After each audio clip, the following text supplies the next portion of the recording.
Welcome to this week's Endurance for Everyone podcast.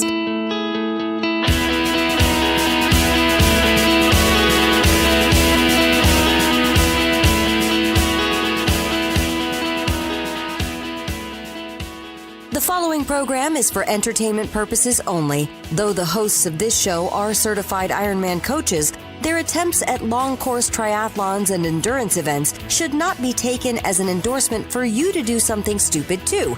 You should make your own bad decisions, then podcast about it. Now, let's start the show. Hey, this is John Harris. And this is Rob Bozovich. And Endurance is for Everyone, and this is the Endurance for Everyone podcast. So, John, what's it like in places where you have traction and can feel your fingers? It has been, it was 84 degrees today. And it's just amazing to me how different it can be between me and you, you know. It used to amaze me even with Randy and Andrew, but it really, when I see the pictures of what you're sending me and we're sitting here, you know, sweating our asses off. Yeah. I'm sitting here looking at the weather app on my iPhone, and now it's the Villages, which is close. So I have that in there from when I visit my dad. It says it's currently 76 and raining, and it's currently sunny and 28 in Clearfield. But it's sunny. It's sunny. There's no clouds, which and then this will be, you know, we're actually out a little ahead on this one. So this will be a week from now when people hear this. But you know, my post today, and for those people who don't understand the significance of it, you know, I cut my run short. Several reasons playing into it, time being one of those factors. But it was it was still, when I say icy. We got rain yesterday, which was good, and then it got cold overnight, so things freeze up again, and we got a light dusting of snow. So when you look at the photo I put up, don't just look at the shadow of the mailbox. You see where there's like an offset snowy patch still, because when the sun comes up after, I'm going to say 20 minutes of sunshine, it'll clear the road. But otherwise, it's that, which you would have no idea what this would actually be, black ice. You know, it just looks like a little bit of snow or just a little glisten, like as if it just rained. But it's just a very, you know, paper thin layer sheet of ice. As soon as the sun hits it, it melts away. But, you know, you come around the turn or, you know, you're in a shady spot. It's, you know, it's like an ice skating rink. And all the roads up here, I think all roads maybe, but at least up here, they're crowned, meaning the center of the road is probably 2-3 inches higher than the shoulders. Yeah. So everything tapers, that way the water and everything runs into the ditches. So unless you're running right on that crown, if you're off center a little bit, you know, you're on slick ice and you'll end up, you know, 4 feet to your left real quick before you even think about it. Most of the roads here are crowned as well because of the rain we get. So I understand that. I mean, you can ask Jennifer how it used to be to run on that with her messed up leg. I mean, she would be in pain by the end of it. But I can't even imagine. You know. So this will post actually, maybe 2 weeks from now, right? So we're talking in the future. We're talking. In the past. We're talking in the past. Oh man. Get out the DeLorean. I'm going to be 2 weeks older by the time this goes out. I think we all will be. You know what? It just started raining. I'm hearing rain. So you're welcome. See, thanks a lot. We are really transcending time here, John. Thanks a lot. It's raining hard. Yeah, it's coming down. So it's kind of a weird thing because we did a show posted today that everybody's already listening to, episode 109. Hopefully, they're all listening to. This will actually be, I think, episode 111. Right. Why, you want to record the one next week and pop it out? Or I thought we would post this one and then do that one. Okay, whatever. So either it's going to be 110 or 111. So yeah, we'll probably post this one next week. So guys, this is how the sausage is made. This is all the gristle. This is how we do it. Yep. Anyways, what are we going to get into and discuss then? Well, you would think that we don't talk about this at all off the air, but we do. Sometimes. And then I'm dense and I forget what we said, and you know, because I'm old. And well, I have to tell you, man, I am getting very frustrated lately. I know you haven't been on the groups at all today, but I just busted 270 pounds again. Why? What happened? I don't. You carrying a a backpack while you're weighing in, or what's happening? I don't know. I was just like in November I hit 251. I thought, oh wow, I'm gonna bust 250. This is great. I was at 270.2 today, and and I'm telling you, I felt it. I had a brick run, bike and run Saturday, 22 miles and 3-mile run, and I was hurting on that thing. And it's been a while since I've been hurting like that, but my legs were like fried. Tried to get a little run in Sunday, didn't work really well. Figured, what, I'll go out at lunch today, and my legs felt like cement today. I could barely manage a 15:30 pace for 2 miles. And this is like, and it's not overtrained. I'm telling you, it's not overtrained. I'm not overtrained. So is it just massive cumulative fatigue?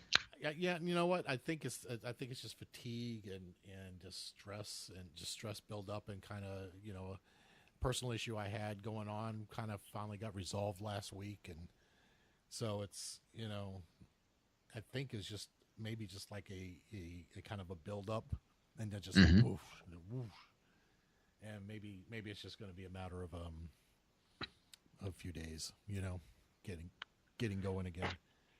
But yeah. And I sure hope so for you. I tell you, I got a couple of races coming up, so I'm kind of, I got a big next 4 weeks. I've got, I got the 6-hour endurance run on Sunday, which is just 5-mile loops until you run out of time. The same thing. This is the race that I met Megan, my coach Megan, at last year, and we ran, and then I got Gasparilla the weekend after that, a 15K, and then I'm in Dallas the next weekend, and then I have a trail race the weekend after that. So I got some running coming up. Yeah, I'd say you're fairly busy there coming up. Yeah. So, well, and we got some group members actually going to run Gasparilla, so it's going to be nice to see if we can get some people hooked up there. You guys need to get a group photo, but kind of like the YMCA. You got to get like E4E made out of humans. That'd be good. Yeah, that's right. Yeah, well, speaking of Gasparilla, I mean, I was telling you earlier that Kristine Cox is running the half marathon on Sunday, and she has the newer Phoenix watch, and of course it has like these performance measurements that pop up, and she sent me a picture of it through Messenger and said it's at her peak performance, and she goes, "Is this right? Should I be at peak 2 weeks out?" And I said, "Well, actually, yeah, that's exactly when you should be at peak. So that's right." And she was kind of, I don't know if she's working with a coach or not, to be honest. I mean, I know she's had a coach in the past, but she was, she started asking me, and I was like, what should I be doing? And I said, well, the last 2 weeks, you really need to be backing it off, tapering. Yeah. Taper it off. And we got into it and kind of found out through just talking back and forth to her that she's been, and if you're on the group, you've seen this, that she's doing 10-mile runs a day, every day. Yeah. And she's always at about 8:30, about 8:50 pace. Yeah. Well, that's why, because she's running 10 miles every day. There's no speed work. There's nothing involved in it other than just running 10 miles. Right. So I said, well, let's throw some sprints in there for the last 2 weeks. Let's just try it, see how you can do, and she lives about 2.5 miles from where she swims. So I said, just, try sprinting to the pool, doing your laps and sprinting home and just see how it goes, see how fast you can get.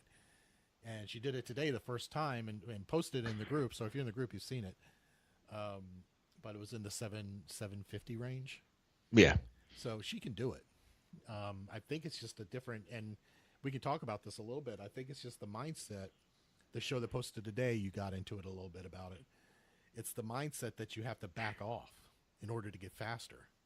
Mm-hmm. We always have this mindset. There's a couple of people in the group the same way. When I said you got to back that off. You can't continually push the limit. You have to do intervals. You have to do some zone 2, which might mean you might have to walk. Yeah. You know, you have to do it. You got to go slow to get fast. You have to recover. And some people recover faster than others, but I think it's a mindset, right? May I interject 3 things? Absolutely. 1, everything John is discussing currently is shared with permission. He had asked Kristine so that way if you message John or I, we're not just gonna throw your business out there without that. Right. Two, you're referencing back. You'd said the show that posted today. That's with Luke, which I'll be curious. By the time this airs, we will know how well it went over or not. I thought it was a really great interview because we started off talking little this, that, and some numbers, but then I thought it really came back around, my opinion, to some of the basics, and it's really good. The basics are the basics for anything, and that's that old saying about like you need to build a house on a solid foundation. Whether it's a house or a skyscraper, the foundation has to be appropriate for what you're putting on top of it. You could always have a better, bigger base than is needed, but you can't build a skyscraper on in sand. And that's kind of the however that saying goes. That's where we're at here, and the basics are you need to, and this gets into point 3 I'd like to bring up. If you only ever run the same distance, the same track, or the same route at the same speed, you can't expect it to magically change. You know what I mean? If you're going to be, you got to throw in some hills, you got to throw in some speed, but also, and I think Luke had said it. I'm not saying best, but he, just using him, and you've said it before as well. You got to go fast on fast days. You got to go slow on slow days. You can't get out there and have your speed workout, I'm making numbers up here, be at a 7, and then have your your recovery day be at a 7, and have your long day be at a 7 minute per mile. You know what I mean? Or 10 or 12. You need that variation, and you need to go out there and run your tempo pace at your tempo, your interval at your interval. You need to get the work done, and you need the variety in the work in order to see in order to pay the dividends that you're expecting it to do. Right. Well, along that line, and I'm not going to use their name because we didn't get permission, but the argument always comes. It wasn't just one person, but the argument always comes up. Well, I do it this way, and it's worked, so I'm going to keep doing it this way. But my argument to that is well, if you tried, why don't you try it another way and see if it works better? It's like the old saying, and I'm going back to weight loss on this, and every diet claims the same thing. I'm just going to make it this way, and that's, well, you've tried it your way and it didn't work. Why don't you try it my way? You have nothing to lose but the weight. You know what I mean? In this case, you really, if it's worked for you, great. But hey, occasionally you got to stop and just like going to school to learn something or taking a class. You got to take a little bit of time out from doing to learn, and that's kind of like what it is here. If you readjust, whether it's swim, bike, run, hike, ultimate frisbee, whatever, fill in the blank, golf, right. You need to take some time and go to the range and hit the balls, and you got to learn proper technique to do stuff in order to to learn it and to get better at it. So hey, if you're saying, I'm not saying, if some people say, hey, this worked for me and I'm here, that's great. But why don't you take 3 weeks, 6 weeks, try it a new way. And if you see better results, good. And if you don't, you could at least say then, okay, that didn't work for me. And you know that it didn't work for you. Right. But we're all creatures of habit where, I'm guilty of it as well. You know what I mean? Well, I know what's best for me. And really, I don't. Right. Well, the problem is that it becomes so ingrained in you, even if you've learned it wrong. It becomes so ingrained in you. It really is a problem to try to break it.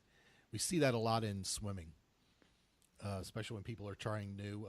I can tell you in team and training that, we had a lot of people, they overreach.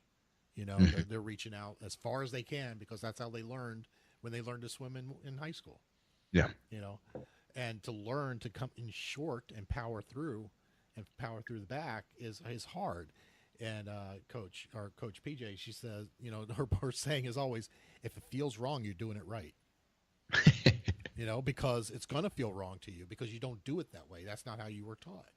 Yeah. And I will say, as far as the Hansen thing that posted today, we got a, I won't say who it's from. I won't be able, I'll butcher that last name anyway. we got a comment on it, and it said, "I've used this plan for the last 5 marathons over the past 5 years and have taken 38 minutes off their time. It works." Cool. So if you haven't listened to the show, go listen to the show that posted today. Well, they're not going to hear this till next week, but go back and listen to it. Very personable guy. You thought it came across really well. You got a lot of good information out there. But yeah, I mean, I guess it was bound to happen because I've been having such a good progress since November that it was bound to, like, something was going to happen. I'm just glad I'm not injured, but and that's like, I wrote down 3 or 4 little notes here because we were talking about you, and we didn't really roll into any of it on me, and I haven't given any updates on myself, which I can, although I feel guilty maybe because things are working for me. Yeah. And that being said, though, is just kind of where I'm at, and sorry, I don't want to rub salt in the wounds here, John, but no, go ahead. When I say I've changed, so years ago I had ran, and let's go way back. I've yo-yoed and weighed a few times. And then I, was running. And this would be the year I did the Pittsburgh Marathon and the New York City Marathon. And that year, like I said, 4:02 on the first marathon, 4:30 on the second one. I ran something like maybe 1,600 miles that year. I tracked it all. That doesn't include swimming and biking. That's just physically running. And the lowest I can get was 2:30. And then I went, no sugar, no grain, pretty strict. I dropped down almost into the high 180s, low 190s. Through time, I've gone back up in weight because, I'm eating this way, but really I'm not. It's like maybe 75% of the time, but it's not enough to overcome the 20%. As such, if you look at the 1 or 2 photos John's put out there, I have some too from like maybe June, July timeframe. I'm puffy, but I'm not. I had some inflammation going on and some fat, and that's when I then started. And you guys remember hearing me talk about I was starting the diet bet, and I was starting the step bet and all that type of stuff. So a little more accountability day to day today. And between, what would that be, Thanksgiving and today, I'm down probably about 20, 25 pounds. And that's a lot for me, and it's to the point where when I say things that I've switched that are working, I'm still going no sugar, no grain, low carb, high fat, mostly paleo, clean, whatever tags you want to put on it there. I'm eating real food. I'm eating less of it. And the intermittent fasting that we had discussed, if you want to go back and listen to that show, I'm still doing that, as in I won't eat after between 4 or 6, maybe at night. Depending on the day. And I don't eat breakfast anymore. I don't eat until like noon, maybe 1, 2 o'clock the next day. You know what I mean? So if I eat at 2, I'll go to 6. But if I eat it and start at noon, it's usually 4. And it's just, I'm eating when I'm hungry. I'm eating real good, clean, quality foods most of the time. And I got to put a big asterisk there. And I don't know, maybe it's a little bit of a fearful thing, like things are going to work too well. And that being said is the old saying, you can't outrun a bad diet. If I was truly being as strict as vigilant as I could be, I know I'd be beneath 200 pounds at this point. And I know that's coming sooner than later. But the volume of mileage I'm doing and running and exercising, I think is making up for the deficiencies in the diet. Like as in this weekend, we were out and I would make the better choices at some of the places, but still, Friday night we went out with friends. So I had a salad and 3 slices of pizza. Saturday we went to a brewery. So I had, a half of a pulled pork covered cheeseburger. So there's sugar all through that one, right? So, Saturday night I had hibachi. Sunday, I had a half a Reuben sandwich or whatever. So right there is 3 out of 7 days where I'm not following it as vigilant. And if I was, I know I'd be seeing even better results. although it's been a lot of the small, consistent changes to the point where I hadn't seen the one guy I saw on Friday night, I hadn't seen in probably 2 months. And he even made a comment like, have you lost some weight? You know what I mean? This is somebody who's seen me, now for the last, weekly or maybe every other week for like the last year, but, or a couple years, being friends. And I had the same comment from another friend. I hunted with him, which was right around Thanksgiving, and he hasn't seen me. And I helped him move a stove maybe 2 weeks ago. And he said the same thing. So people were, and that being said, I'm helping move a stove from one house to another across the street. So I'm wearing coat and jeans. He can't see my body. He can just see it in my face, which means what I'm losing correctly. But once again, I know I can rein it in, be better at it. But it's a combination of some exercise, some diet. And it's, you got to, if you ratchet both of them in, you're going to have me, at least, I think you're going to have big results. I just haven't, I haven't ratcheted the diet in, and that's the next step that I really need to do is pay attention to it. And I haven't. I have not been as vigilant as I should be. I feel like I'm in confession right now. Yeah. So that's what this show is, right? Sorry. It's for us to confess things because we're not actually in front of anybody. Yeah. We just talk. Just talk and just, you keep feeling bad. Let me get this off my chest. I ate a peanut butter cup. Oh, a box? a box. Yeah. Yeah. Well, I mean, it's almost like I always talk about that come to Jesus moment when I was like 313 pounds and say, okay, that's enough. And it was kind of like that this morning when I stepped on it. It was like over 270. It was like, okay, what the hell, Yeah. And I know I haven't been the most diligent, but I haven't been that bad, and I've been active. So, it's got to be something else. And, so, but to the point that I was actually at lunch today after my little short, in quotes, run, was like looking at like keto stuff, like, okay, because my issue is snacking. I get snacky, especially like living alone at night. Yeah. So I need to find snacks that I can have that aren't going to kill me, What I've been doing, even if I don't have it here and I get it bad enough, I'm going to get it somehow. Yeah. Grubhub works really well. We don't have to worry about that here. Yeah.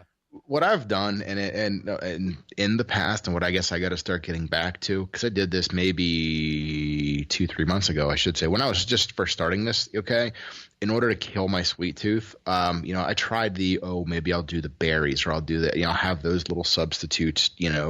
And really what I found is I made it a rule, or a game, I should say, with myself, and that is when I really was craving something sweet, I'd go to the kitchen, I would get a big glass of water and 2 handfuls of baby carrots, because they take and I'd eat them one at a time and sit there. And basically it's, if I can get through these, then I'll allow myself to have the sweet treat. Because usually by the time I'm done eating 2 handfuls of baby carrots and drinking that glass of water, I'm just like tired and annoyed. And now I'm just, it's like that, the dog with the bell, you know what I mean? But once I started getting the sweet craving, I'd instantly be like, oh, I don't want to eat those carrots. Okay, I'll just give up on the whole project. Well, speaking of, you're talking about Pavlov's dogs, which was a band I was in high school, by the way. Was it? That's true, yes. Pavlov's dogs. Nice. Yeah, great band name, I thought. Yeah, they had something about that on NPR this morning, that there was a study done about cell phones.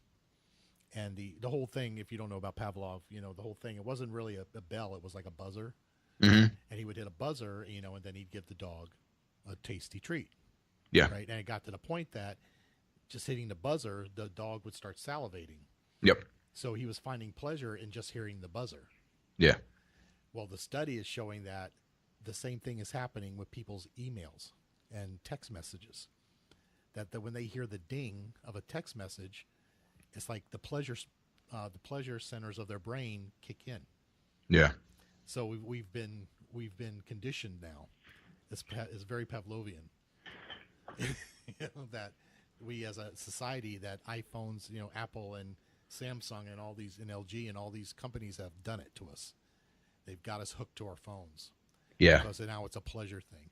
Kind of like in the old days when it first started, you got mail. And remember the movie You've Got Mail? Uh-huh. I remember when they were talking about it, and they said, she goes, Tom Hanks goes to Meg Ryan. He goes, "You've got mail," and she goes, "Yes." He goes, "3 powerful words, yes." You know, it's just, it reminds me of that movie, and it's like, well, that's what it is. You know, when people used to hear "You've got mail," they get all excited, and now it's the ding of the text message. Yeah, I can tell you, like, obviously I'm addicted, just like everyone else. Like, it's with me 24/7. Granted, it's because it's tracking my steps for the step bet, but I was switching between cases. I have like a wallet style one where I keep my ID, 2 credit cards, okay, and that's what I use 90% of the time. But when I was going on runs, I have like not an OtterBox, it's a Spigen, I think is the brand, but it's nowhere near waterproof. It's just a rubber with a little hard plastic. That way, if you drop it, it helps protect it. So I was putting, swapping them back and forth. Now that it's colder, and I'm putting it in my little belt most of the time. I leave it in the one case because the other one's too big. But I say all that because the little thingy on the side got flipped. Because I always leave it on vibrate or silent. I got to say, my phone, when it dings, it's weird because I might have had that thing turned on sound mode for 5 minutes out of the last 2 years that I've owned it. Like, literally, I put it on the silent. So I'm not quite as conditioned to the sounds, but what is it, at least 45, 50 times a day, I'm pulling out to check it just to see if anybody messaged me. But that's the deal, is even like checking my email. I'm not expecting any emails. Why am I checking? You know what I mean? All I'm doing is deleting spam. You know, I realistically, I probably can gain a lot more freedom if I just go back to checking it 3 times a day, 9 a.m., noon, and 7 p.m., because anything coming in between is not that important, because if somebody really needs me, they can call it and it'll vibrate. And if it keeps vibrating, I'll answer it. Right. And so it goes back to even training of any kind. We know that if we go out there, if you're feeling down and you go out there and you bust out a 3-mile run, you're going to feel better afterwards. Because it's going to kick that stuff into your brain. Backing it up 2 steps on that, we've all been there, and I've been there recently. The days where I'm just like, I don't even want to run. Make yourself put on your shoes. Make yourself go out for a mile. Most likely, you're going to finish the workout, because now you're out there, you're doing it, and you're saying this, you're going to clear the mental garbage. You're going to feel better. You might actually start feeling a little bit of endorphins, and you're going to keep going. Well, and that happened to me today. You know, when I was feeling so crappy when I started it, I knew I wasn't feeling it. It's like when I'm breathing heavy, and I do a run walk. So the first minute of running and I'm breathing like gasping for air, there's something wrong. Immediately, right off the bat, I know something's wrong. Because normally I'd get through almost the whole run before it starts where I'm breathing heavy, like that. But I knew something was wrong right away. And it could have been the hard workout Saturday. And maybe I'm just like, it's 48 hours. Maybe it's just still, residual from that. But, there was like, it's in my brain, and I haven't done this in so long, but it's in my brain. Well, maybe I should just turn around at half a mile, just do a mile a day. And then I got to half a mile. Well, maybe I can kick it up. Maybe if I do 0.75 miles and make it a mile and a half, that's almost 2 miles. Yeah. Things like that. But I did 2 miles. I kept going, to hell with this. Even if I walk it, I'm just going to do it. And I didn't walk. I mean, and honestly, on the way back, I started feeling a little bit better. I had all those foot issues last year. Right. So I wear, once I got settled, they have inserts that I've been wearing. Now all of a sudden my inserts are hurting my feet. Like bruising, like feeling like the bottom of my feet are bruising where that little bump is. Mm-hmm. It's like, and that's just started. Maybe they're changing, or maybe they have changed to the point now, Well, that's just because it worked once doesn't mean it's going to be the correct forever. And the whole argument against inserts is that when you break your arm, you don't wear a cast for the rest of your life. Yeah. You wear it till it's healed, and then you get rid of the cast. Right. So maybe it's just to the point that I need to, slip those damn inserts out and see how it feels. I did when I got back to the office today. Because I wear slacks and collared shirt, but I wear my running shoes to work. Right.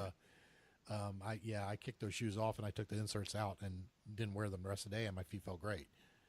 But it was actually to the point that it was like felt bruised today, running with them. And I said, okay, something's going on here. This is where you would tell your athletes, if it doesn't feel right, stop. Yeah, but we tell athletes to do what we do ourselves.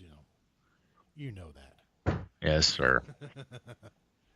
So, I think but as far as your training, I think you're on point. You're going to do really well. Let's not jinx it. Well, let's not jinx it, right? I mean, but you're doing a lot of running. You're running every day except for one. Correct. Honestly, I don't think I could do that. And that would have been a good question for him. For me, is like, someone at my level, I don't think I could run every day, not with my weight and my issues. So what do you do? When I say I believe we answered that, John, and the fact of the matter is, get to that.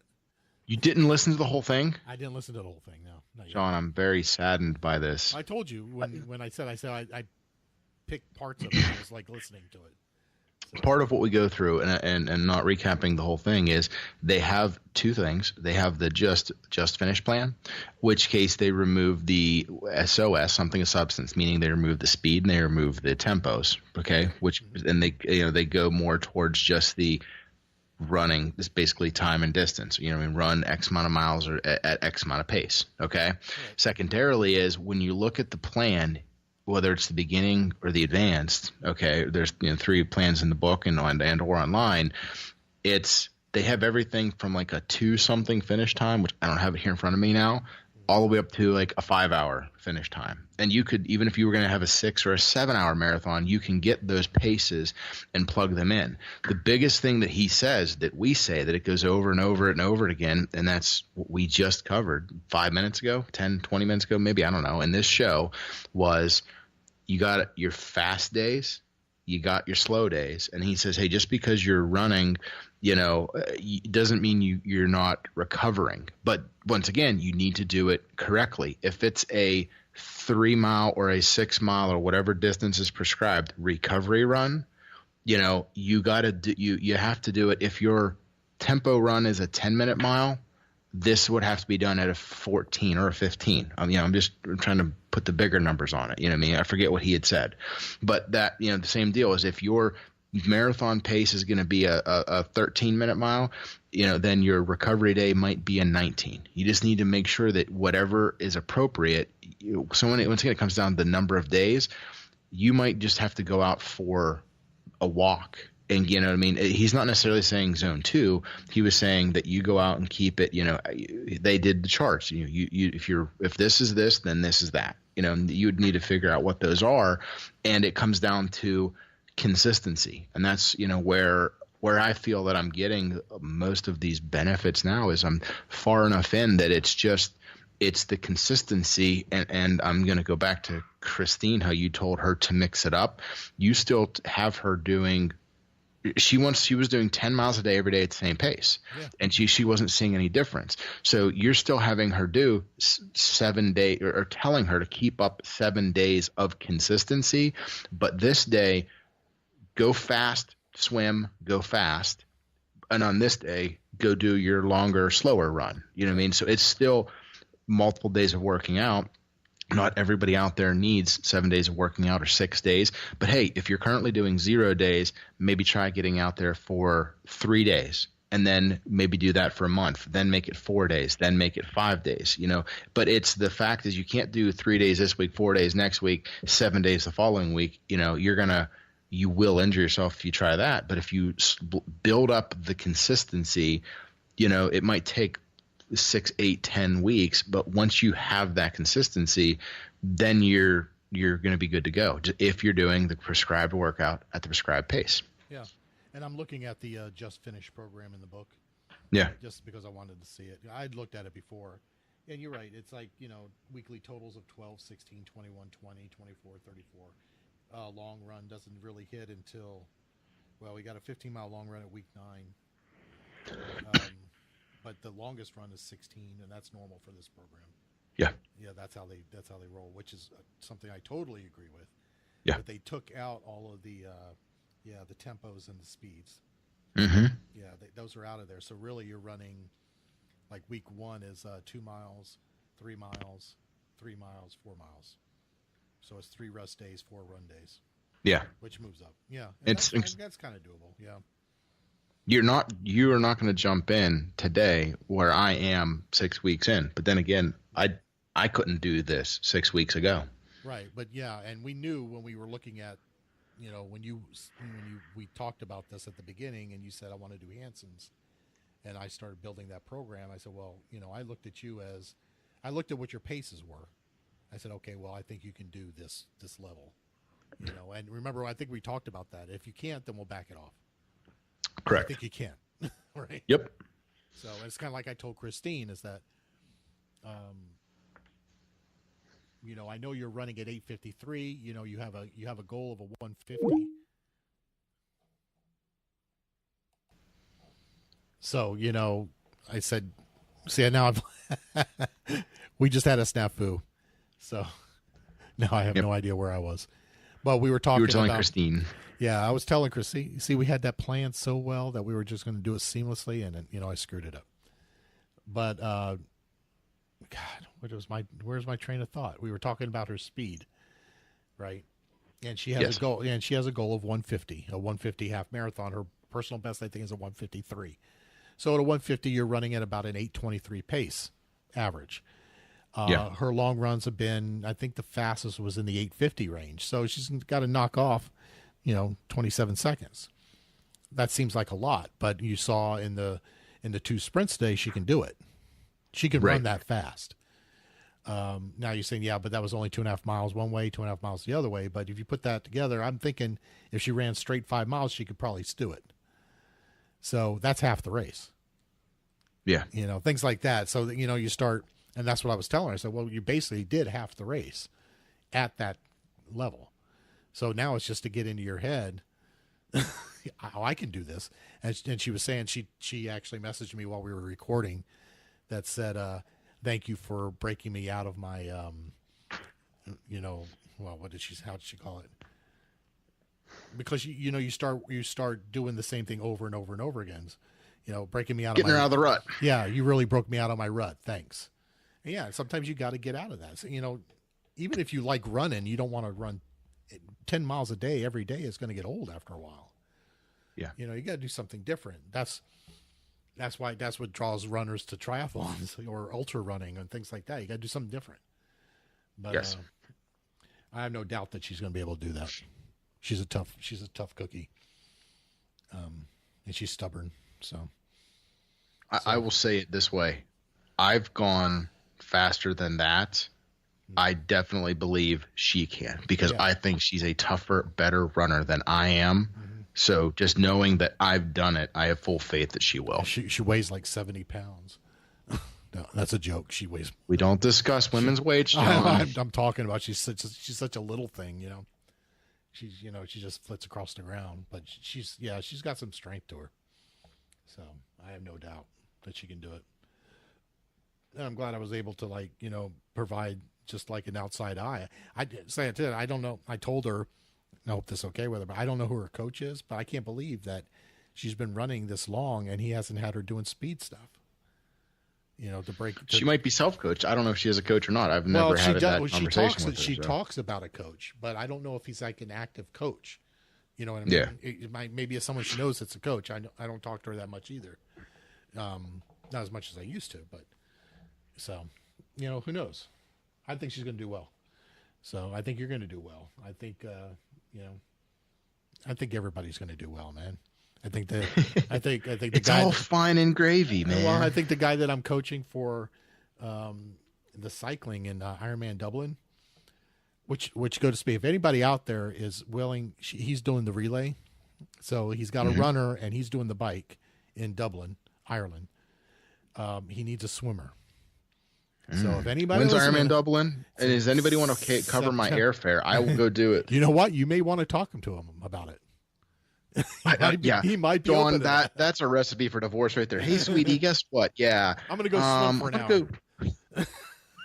It's just gonna be a little bit of travel, just a bit. Well, I said, do you want me to put it out? put it out. I haven't put it out to the group yet, but I'll put it out on the show that you need a swimmer. He said, yeah, absolutely. Put it out there. He said, just make sure you remind them it's cold up there. So the water is cold. It's in the 50s. I nominate Amy. She can go. I thought about that too.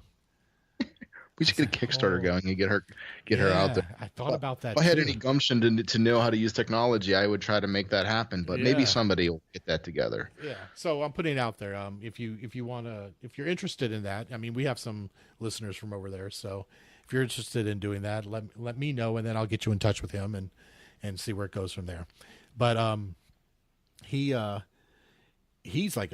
tall guy. He's a little bit older than I am. Busts out that 18, 20 mile an hour bikes, no problem. Had him doing his first real 56 to see how he did. Yep. Flat, on a flat terrain. Crashed in the last mile. Came up upon Suncoast where we ride also. And he texts me and he goes, "You're not going to believe what happened." And so I guess he called out on his left. There's two women pushing strollers. And he called out on your left, and they went left. Right in front of him, and he had to ditch the bike so he wouldn't hit the kid. Over the top of his handlebars, So of course, my first question is, "Are you okay?" Yeah, I said, "Are you okay?" How's the bike? Yeah, that's the first question. No, I asked him how he was okay. He says, "Yeah, just a little bit hamstring sore because of where his leg's still hooked to the bike, but it's okay. Is the bike okay?" He said, "Yeah, he doesn't see anything problem." I said, "Well, for both the bike and you, give it a day or so and then reassess and see how you're doing." Because that's like kind of like a car wreck, You don't realize all the soreness that hits you until a couple of days later. Then you realize everything's sore and you don't. I used to work MedPay claims, and that's what I tell people. Like, listen, the next 3 days, it's going to get worse before it gets better. You'll be all right. Hey, is it a 70.3 in Dublin? It is. And he's doing it? I'm saying that questioningly because I put it into Google so I could bring up the info to tell everybody when the date was. Mm-hmm. And it says Ironman 70.3 Dublin, discontinued. Yeah, it's actually not Dublin. Hold on. It used to be Dublin. I can never remember the name of it. Once again, we're time traveling here, John? Yeah, I can never remember the name of the it's I'm not going to be able to remember even if I look at it. So that's fine. We could always post it in the show notes because Dunlahair or something like that. DUNLAOGHAIRE.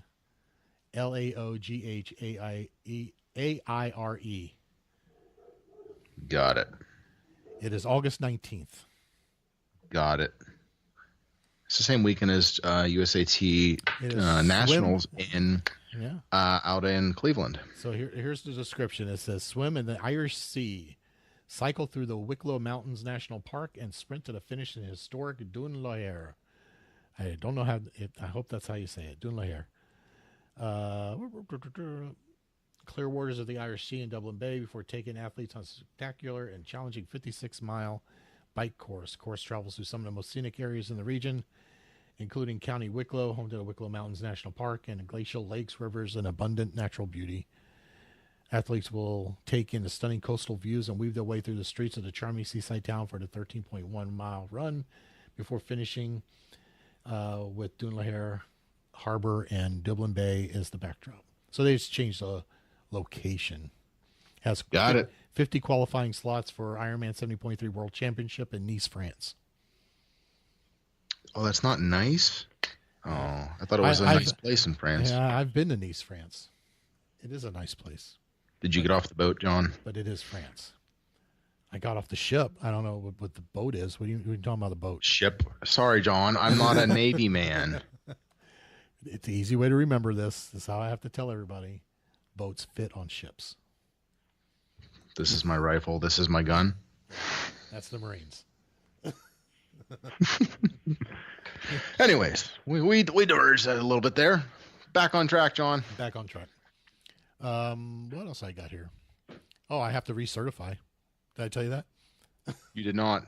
Yeah, I got my notice to recertify as an Ironman coach. I passed my written. Now I'm working on my practical.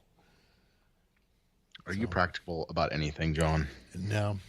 And I did my written without like studying or anything. I just took it just to see if I could pass it because you get 2 shots at it. Yeah. So I always just, I'll take it. I'll wing it, and then I'll cram. You know what always gets me, and this is where like Randy will probably spinning when he hears this if he listens anymore. Is it always there was a question about what gear set would you not recommend to a client who's doing a very hilly race, and that has like a 53, 32, blah blah blah, and a chain ring set and all that. I have no idea. That is like my worst area. You know what I mean? I know. Yep. I know about what it is, but I don't know. I know what I use, but that kind of stuff, like, yeah. Now, for all you techie or non-techie people, either way out there, some of the things, and I guess we can cover cycling 101 here because it takes a while, especially if you don't know the terminology. As such, you have gears. Or you have chain rings and you have cogs, correct, John? Am I saying that now? Yep. Your chain rings are the ones in your front. Your cogs are going to be your ones in the back. So whenever somebody says, what are you running? Typically they would say 5311. Okay, and you would have seen this if you ever been behind somebody with usually a Hammer Nutrition shirt because they actually have 5311 coffee. 53 would be the number of teeth in reference on your front, which would be your big. In this case, bigger on the front means faster. Smaller on the rear means faster. As such, depending on the race that you're doing, people that are into this will actually switch these out depending. So 53 is pretty much your standard big ring in the front, and an 11 would be about your smallest in the back. Some people run 11, some people run 12. I don't know if they make or if people have ever run a 10 or not. But you would need very I can't imagine running a 10. Yeah. Yeah, very, very flat, and you have to be very powerful in order to do that. Generally, you're looking at usually what they call a compact chain ring would mean that you have 2 gears in two options in the front, not 3. So if you're having a hilly race, it depends if your bike can handle if it's set up to do 2 or 3. And most bikes nowadays run 2 because it's lighter for a weight. So you're probably talking a 43 in the front and usually an 11 in the back as your fast, because that gives you a decent range for climbing, but also and I think, and that being said, is sometimes you'll switch out. And I think what's standard in the back? A 25 usually. But if you're going to a hilly course, some people will run a 27. That's what I run. I run an 1127 on the back. But my bike did not come with that. My bike came with a 1224. Okay. So the small ring was a 12 teeth, big ring 24. I needed a few extra Not gears. Rings. Well, gears or cogs in the back, rings in the front. Yep. Right. So when I was having troubles climbing, and still do, I realized I needed a few more extra gears, easier gears. So I changed it out to an 1127.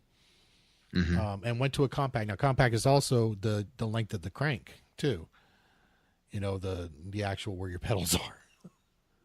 Really? A little bit shorter, yeah. So you're not. I thought you can. I mean, you order those depending. So they might have just ordered you a shorter one because your standard is going to be a 170 or a 172. Is the two options you get to pick from. Yeah. And that's in millimeters. Yeah. So I mean, obviously the bigger the crank, the longer it takes you to get around it. So a little bit shorter, a little bit less time to get around. And you don't think when you hear that, okay, well, you went to a 24 to a 27, that made a huge difference. And I felt it immediately.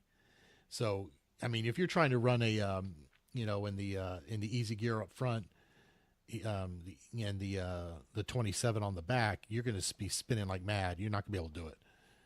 But you know what? When you're going up an 8% or a 10% grade, that helps so much. You feel like you're not moving, but you're able to keep going. It's not going to burn. When in Tahoe, when we were going up Spooner Mountain, I mean, that's where you lived. That's the only thing you could do to get up that thing. So, yeah. So not to get into too much of that, but go. That's my weakness, is little things like that. I could talk about nutrition. I could talk about like theory and stuff like that all day long. But when it comes down to, especially on the bike, those little nuances, I kind of have to have like a little cheat sheet. So, you can't be an expert in every single area. Right. Exactly. Well, and if you listen back to the shows when Randy was on, whenever it came up to that, I handed it over to Randy because he knew that stuff.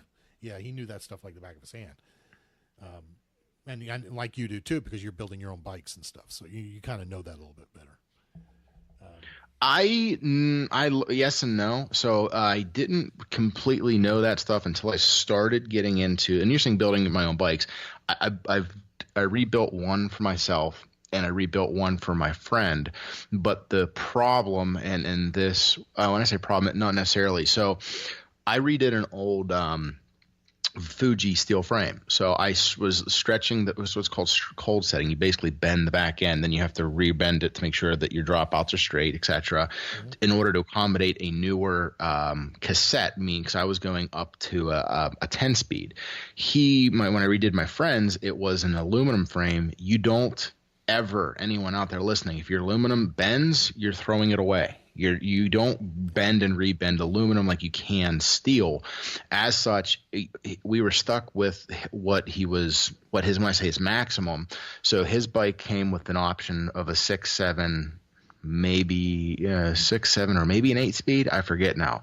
Anyways, you have to look and see what you can accommodate. You can do that by measuring your spacing and measuring your wheel and your hub, and you have to figure out what that's going to be. As such, and this is how I learned, is I had to sit down and I had to buy NOS, new old stock, of the gears on the back in order to accommodate his existing wheel, because I could add an extra gear. But the one I bought, like how you just said, it was a 1224, which is made for like flatland racing. Right. That's what I was able to buy for him. His existing one that was on there was, because this, once again, depends on the region where you buy it. I bought that from Florida, so it was basically a flat gear set. Basically, fast and faster is what you're looking at there. But his bike was sold originally up here in Pennsylvania. As such, we had an 1127. So I wanted to keep those two externals. I was basically then had to look, and you can count the teeth on it, but also if you look, you'll see a little number on your gears generally. They'll be facing out, so it's easier for you to read, and it'll say like 11 teeth. That means 11 tooth. So I had to see which gears I bought and which ones he had in order to make sure that they just basically go up in that ascending order. Because you don't adding a gear in the middle, but adding the same number. So you don't want to have 11, 13, 14, 14, because all you did was added the same gear. That makes no difference. I had to make sure that I was going to be able to use. Basically, I bought a set in order to buy one disc to slip in the center that was a different gear set than he had. Yeah. So neither here nor there. It's just a matter of, he still had the same low end, so meaning the same amount of speed. He still had the same high end for climbing. We just got him one extra one in this middle, so you had a little bit more variation for the hills that we're riding in our area. Yeah. And to be honest, in Florida, you can set yourself up for speed unless you're going to really, even with the hills here, you can get through it. If you're a decent bike. I mean, I just needed help, and I knew I was heading to Asheville at that time. Yep. When I changed it out, so I knew I was going to be doing some serious climbing up there, and then Tahoe after that. I don't think I could have done Tahoe without those gears. So, I mean, it's like I tell people, it's like, what was I was just saying it Saturday during the team and training run is that, all things being the same, if like say Steven, is pushing 180 watts and going 18 miles an hour, and he weighs 180 pounds, for me to go 18 miles an hour at 270 pounds, I'm going to have to push higher wattage. Yes. So my power to weight ratio is going to be higher. So it's going to burn me out faster. I could be as strong as him, but because of my weight, I'm going to go slower. And right. That's what, and I think people, not, people in general, but I think, most people don't really get that. Obviously going uphill, but even on a flat, it's the same thing. I'm going to go slower than you, even if I'm as strong as you are. Yeah. So we might have the same power profile. We both have the same hot top end of 300 watts or something like that. But I'm going to go slower because I weigh 100 pounds more than you do. So, and the same thing works with running. I'm just going to go slower. My strength might be the same or stronger, but the weight's is going to slow me down. Right. So been there and there, and comparably, we all are where we are. It's just a matter of what we're doing, why we're doing it. So and we weren't on this subject, but it's just, again, you don't know people's stories when you look at them. Right. So you might be passing that guy, but you don't know where he's coming from, or she. Right. So, be supportive of everybody. Yes, sir. That's where we'll leave it. I was going to say, that seems like I didn't want to cut you off, but that's a great place to end this one. Yes. As what is it? Be excellent to each other. I'll agree. Be excellent to each other. All right. So this will be episode 110. It will post next week. Yes, sir. Or when you're listening to it, it posted today. Yeah. Unless you're listening to it later in the week, then it posted a few days ago. Who knows? February 12th right now, but it will be February 19th when this posts. Yes, sir. As usual, go to the Facebook page, teamE4E. Look for teamE4E on everything, Tumblr and Instagram and Facebook and wherever. teamE4E.com, enduranceforeveryone.com. Join in on the groups. Let us know how you feel. Leave us comments. Send all nasty grams to rob@enduranceforeveryone.com. And it does exist now. I can't understand how to check it, but by the time this posts, I will make an effort. Yeah. I gave him an email address. I'm official. My probation's over. Well, yeah, but no, you know what it was, is I was in there working on something else and said, I need to give him, I'd forgotten about it. So I needed to give you an email address. So you have one, and I sent you how to fix it up, so you're good to go. Excellent. So I guess until the end of February, this is Robin John signing out. And I will mess it up, but I'll try it live here, John. Okay. Endurance sports is for everyone, and this has been the Endurance for Everyone podcast. Thanks for listening to the Endurance for Everyone podcast. If you have comments or questions for the show, send an email to teamE4E@enduranceforeveryone.com. And remember, swim calm, bike strong, and run steady.